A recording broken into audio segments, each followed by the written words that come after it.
Praise the lord. ఈరోజు దేవుని వాగ్దానం యెషయా గ్రంథము 54వ అధ్యాయం 14వ వచనం. నీవు భయపడనక్కరలేదు, బాధించువారు నీకు దూరంగా ఉందురు. ప్రియ సహోదరి సహోదరుడా, ఈరోజు దేవుడు మీతో వాగ్దానం చేస్తున్నారు, మీరు భయపడనక్కర్లేదు.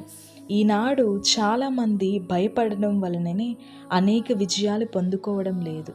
భయం నిన్ను పిరికివానిగా చేస్తుంది, చేతకానివానిగా చేస్తుంది. బాధించువారు నీ ముందు వస్తున్నప్పుడు భయపడకు, ధైర్యంగా నిలవబడి ఎదుర్కో. పరిశుద్ధ గ్రంథంలోని దావీదును చూస్తే, దావీదు చిన్న వయసు నుండే దేవుని మీద ఆనుకోవడం, ఆయనను ఆశ్రయించడం మొదలుపెట్టారు. తన మీదకి వచ్చిన సింహాన్ని, ఎలుగుబంటిని చీల్చి చంపేశాడు. ఇశ్రాయేలీలు అందరూ యుద్ధంలో ఫిలిస్తీయుడైన గొల్యాతును చూసి భయపడుతున్నారు, వెనక్కి వెళ్ళిపోతున్నారు. అయితే దావీదు ఒక్కడే యుద్ధంలో నిలవబడ్డాడు.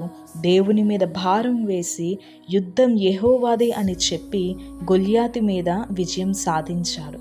దావీదు ఎంత ధైర్యవంతుడో కదా.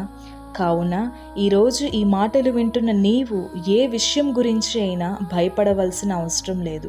సింహం వలెగా ధైర్యంగా ఉందాం, ఎందుకంటే మన దేవుడు యూదా గోత్రపు సింహం కాబట్టి. ఆమేన్. God bless you.